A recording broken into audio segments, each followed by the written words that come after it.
Hola hermanitos, buenas tardes, bienvenidos a estos programas sobre milagros eucarísticos, en donde iremos viendo distintos milagros que a lo largo de la historia ha hecho nuestro Señor para mostrarnos su presencia real y verdadera en las especies consagradas del pan y del vino. Los milagros eucarísticos suceden principalmente para quitar la duda de aquellos sacerdotes que no quieren creer en la presencia real y verdadera de Jesús en estas especies consagradas, o bien para convertir a los paganos como algunos santos lo han hecho, donde Él se manifiesta y hace que las personas se conviertan a la verdadera fe. O bien por personas que quieren hacerle algún daño a la Santa Eucaristía, que la quieren utilizar para rituales de brujería, que la quieren utilizar en vejaciones, en hacerle algún daño a la Eucaristía, y que la ha empezado a sangrar, ha emitido luz, ¿sí?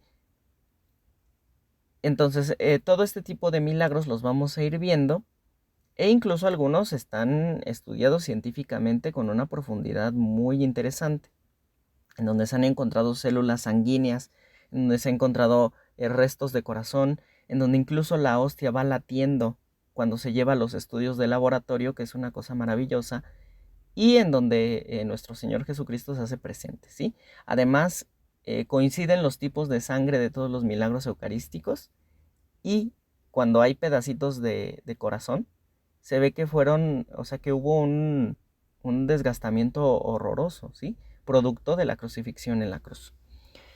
Entonces hoy vamos a hablar del milagro eucarístico de Bolsena, que se da en Italia y que actualmente en la Basílica de Santa Cristina se resguardan todos estos fragmentos del milagro eucarístico.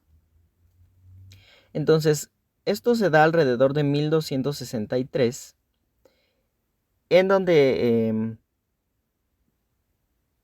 un sacerdote no creía, de Praga, y entonces él tenía muchas dudas sobre si nuestro Señor estaba realmente presente en el vino y en el pan consagrado, o era solamente como nos dicen nuestros hermanitos protestantes, era un simple simbolismo, ¿sí?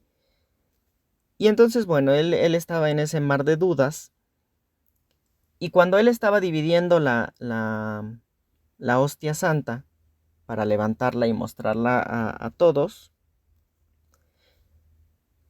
o sea, la toma, la levanta y ve el corporal lleno de sangre, ¿sí? Entonces él se asombra y entonces ve cómo en las hostias, en la hostia que está levantando, también hay sangre. Entonces él se queda asombrado, se queda aturdido por el prodigio y pues ya no sabía si terminar la misa, si detenerla o qué hacer, ¿no? Y entonces él sigue la misa, intenta eh, esconder lo que ha sucedido para poder buscar a una autoridad eclesiástica y que verifique el hecho, ¿sí? Sí, y que no genere una falsa, eh, una falsa ilusión entre los fieles. Entonces, suspende la misa, recoge todas las especies toda la sangre y todo en unos paños que son especiales, sagrados, y que son utilizados solamente para eh, esta parte de la Sagrada Eucaristía, y él no se da cuenta por la prisa que lleva que algunas de esas gotitas han caído sobre el mármol, ¿sí?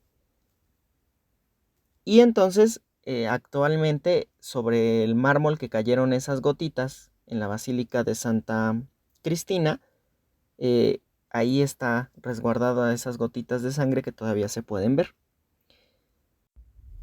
Ya después el padre informa al Papa para que pueda hacer una investigación sobre los hechos, y el Papa Urbano IV junta a teólogos y hace que el doctor Seráfico sea el encargado de investigar si realmente se trata de un milagro eucarístico o es algún otro hecho científico que se pueda comprobar. Uh-huh.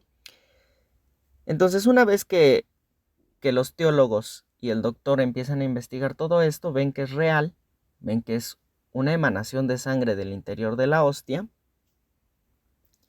y entonces se confirma la veracidad del milagro. Y el Papa ordena a Jaime Maltraga, que era el obispo de Bolsena en aquel entonces, que le llevase a Orvieto, en donde él tenía, o sea, en donde el Papa estaba residiendo, ¿sí? Que le llevara el sagrado corporal, que es este pedacito de tela, ¿sí? Sobre el cual se ponen las hostias y se pone el vino, que es en donde había caído la sangre, ¿sí? El Papa quería llevar ese corporal, el purificador y los linos manchados por la sangre, todo el conjunto de objetos, de telas que tenían la sangre preciosa. Y entonces el Papa con su corte sale al encuentro de las sagradas reliquias y en el puente de Robochiero toma entre sus manos todos estos objetos que tienen la sangre bendita y lo lleva en procesión hasta Orvieto. Y entonces él verifica la sangre real de nuestro Señor Jesucristo en estas telas, y después el Papa en 1264 inaugura o instaura la fiesta del Corpus Christi, que hasta la actualidad celebramos, ¿sí? Una fiesta maravillosa en donde nosotros recordamos que Jesús está realmente presente en estas especies de pan y de vino, y que ahí está prisionero, ¿sí? Él no puede caminar en la hostia, él no puede hablar, él no puede moverse, ¿sí? Él no puede comer, él no puede respirar. Él está presente ahí, pero está encerrado. Y en nosotros es cuando nosotros lo comemos, es cuando Él puede caminar, cuando Él puede hablar, cuando Él puede obrar, ¿sí? Porque está entrando en nosotros. Y entonces, en nosotros sí puede obrar las cosas. Y si nosotros nos hacemos hostias vivas, entonces nosotros podemos hacer que nuestro Señor ya no esté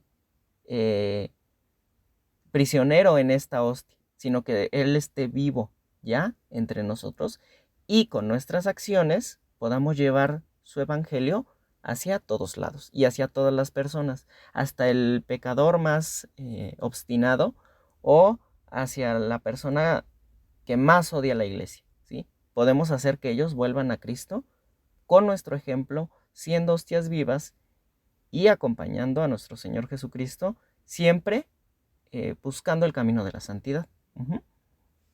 Entonces, son unos milagros impresionantes. Aquí van a ir viendo algunas de las fotos de lo que actualmente se conserva del milagro, algunas pinturas que se hicieron a lo largo del tiempo para representar cómo fue que se produjo el milagro y cómo se debió de haber visto. Pues en aquel tiempo no había cámaras, no había celulares, no había nada con que grabar, pero tenemos estas pinturas que son muy bonitas y que nos muestran esta presencia real de nuestro Señor. Entonces, que Dios nos acompañe, hermanitos, que Dios los bendiga siempre, y nos vemos mañana con el Evangelio del día y vamos a tener la divina voluntad. Cuídense mucho, y vamos a tener también la segunda parte de las profecías de Nuestra Señora de la Salette, ¿sí? Cuídense mucho.